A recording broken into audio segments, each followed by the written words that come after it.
ఓం శ్రీ మాత్రే నమః. మనకి దృష్టి దోషం ఏదైనా మన మీద ఉన్నట్లుగా మీకనిపించినా, మీపై చెడు ఏడుపులు, చెడు ప్రభావాలు, దిష్టి దోషాలు, చెడు ప్రయోగాలు మీపై ఉన్నట్లుగా ఉంటే, తులారాశి వారు ముఖ్యంగా ఈ చిన్నటి పరిహారాలు, ఈ చిన్న స్తోత్రాన్ని మీరు పఠించడం వలన మీకు దిష్టి దోషాల నుంచి, పనుల నుంచి, చెడు ఏడుపుల నుంచి మీకు అన్నీ కూడా తొలగిపోతాయి. అలాగే దృష్టి నివారణ కోసమై ఈ యొక్క దిష్టిని మీరు గనక తీసుకున్నట్లుగైతే మీకు చాలా అద్భుతమైన ఫలితం ఉంటుంది.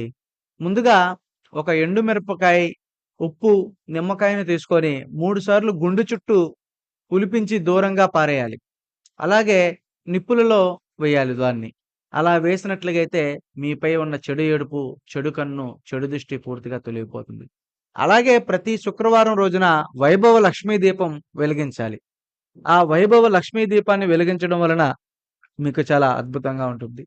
అలాగే ప్రతి శుక్రవారము ఓం శ్రీ మహాలక్ష్మే నమః, అలాగే ఓం నమో భగవతే వాసుదేవాయ నమః అనే మంత్రాన్ని మీరు రోజు ఒక 5 సార్లు పఠించి, తులసి చెట్టు దగ్గరకు వెళ్లి మీరు అక్కడ తులసి కోట చుట్టూ ఒక దీపాన్ని పెట్టి మీరు గనక ప్రార్థించినట్లుగైతే మీపై చెడు నివారణ దిష్టి దోషాలు మొత్తం కూడా పూర్తిగా తొలగిపోతాయి. జ్యోతిష్య సమస్యల కొరకు గురువుగారిని సంప్రదించండి.